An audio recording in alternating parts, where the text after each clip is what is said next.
خب سلام بچه‌ها، به ویدیو دیگه خوش اومدید.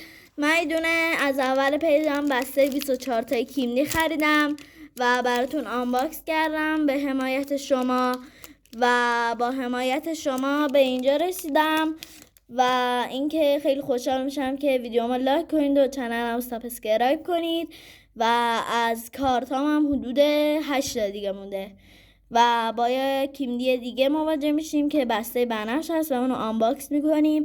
اولین بازیکنی که در میاریم یه دونه کارت بیسک هست فکر کنم و کارت دومی که در آوردیم تیم 5 ایشون که برچسبشو دارم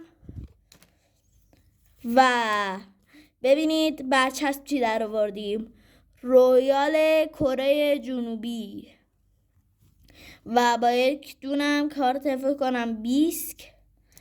اینم از فیگورهامون. تا ویدیو دیگه، خدا نگهدار.